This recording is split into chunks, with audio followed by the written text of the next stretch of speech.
Hi friends, welcome to my channel. ఘోర విషాదం, 33,000 మందికి పైగా కన్నుమూత. మనకి అసలు ఏం జరిగింది ఏంటి అనే వివరాలు మనం ఈ వీడియోలో అయితే తెలుసుకుందాం. వీడియోని పూర్తిగా చూడండి, అలాగే తప్పకుండా లైక్ చేయండి. మరిన్ని అప్డేట్స్ కోసం ఛానల్ని అయితే సబ్స్క్రైబ్ చేసుకోండి. ఇక్కడ వివరాల్లోకి వెళ్తే, జీవితంలో ఎన్నో ఆశలతో వలస మార్గాన్ని ఎంచుకునే అమాయక ప్రజల ప్రాణాలు మధ్యధరా సముద్రం మెడిటరేనియన్ సీలో కలిసిపోతున్నాయి. మెరుగైన భవిష్యత్ కోసం ఆశతో ఆఫ్రికా తీరం దాటి యూరోప్ వెళ్లాలనుకుంటున్న వలసదారుల కలలు మధ్యధరా సముద్రంలోనే ఆవిరవుతున్నాయి. గతంలో ఎంతో మంది ఇలా సముద్రంలో ప్రాణాలు కోల్పోయినప్పటికీ బతుకు తెరువు కోసం నిత్యం వందలాది మంది తమ ప్రాణాలతో చెలగాటమాడుతూ ప్రాణాలు కోల్పోతున్నారు. తాజాగా లిబియా తీరంలో జరిగిన ఘోర పడవ ప్రమాదంలో 2 పసికందులతో సహా 53 మంది ప్రాణాలు కోల్పోయారు. ఈ హృదయ విదారక ఘటనలో కేవలం 2 నైజీరియన్ మహిళలు మాత్రమే ప్రాణాలతో బయటపడగా, వారి కళ్ళ ముందే తమ కుటుంబ సభ్యులు సముద్రంలో మునిగిపోయారు.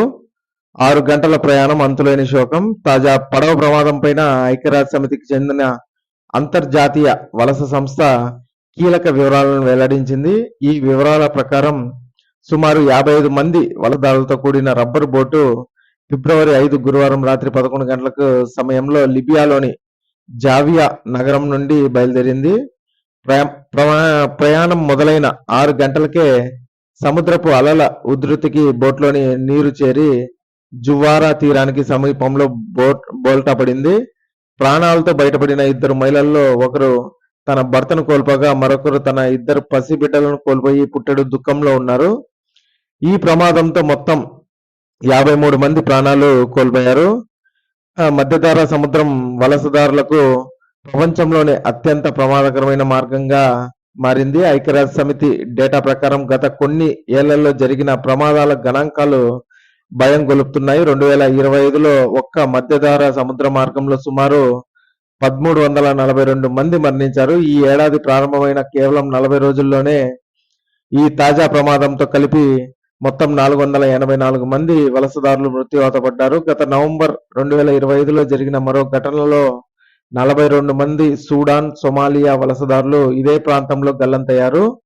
2014 నుండి ఇప్పటి వరకు మొత్తం చూసినట్టయితే 33,000 మందికి పైగా ఈ సముద్ర మార్గంలో ప్రాణాలు కోల్పోవడం మనకి గమనార్హంగా తెలుస్తోంది. ఇక మానవ అక్రమ రవాణా కోరల్లో వలసదారులు అనేసి మనకి హెడ్డింగ్ అయితే పెట్టారు.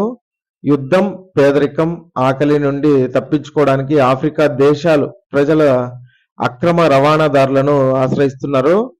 పాతబడిపోయిన, గాలి తక్కువ ఉన్న రబ్బర్ బోట్లలో సామర్థ్యానికి మించి జనాన్ని ఎక్కించి ప్రాణాలతో చెలగాటమాడుతున్నారు. లిబియాలో కొనసాగుతున్న అస్థిరతను అడ్డం పెట్టుకుని స్మగ్లింగ్ నెట్వర్క్లు భారీగా లాభపడుతున్నాయి. ఈ వరుస ప్రమాదాలు అంతర్జాతీయ సమాజానికి ఒక హెచ్చరిక అనే చెప్పుకోవచ్చు. వలసదారుల కోసం సురక్షితమైన మార్గాలను ఏర్పాటు చేయకపోతే మధ్యధరా సముద్రం మరిన్ని వేల మందికి సామూహిక సమాధిగా మారుతూనే ఉంటుందని విశ్లేషకులు అయితే విమర్శిస్తున్నారండి. ఇక దీనిపైన మీ అభిప్రాయాన్ని కమెంట్స్ రూపంలో తెలియజేయండి. అలాగే ఈ వీడియోని మరింత మందికి షేర్ అయితే చేసుకోండి. Thanks for watching.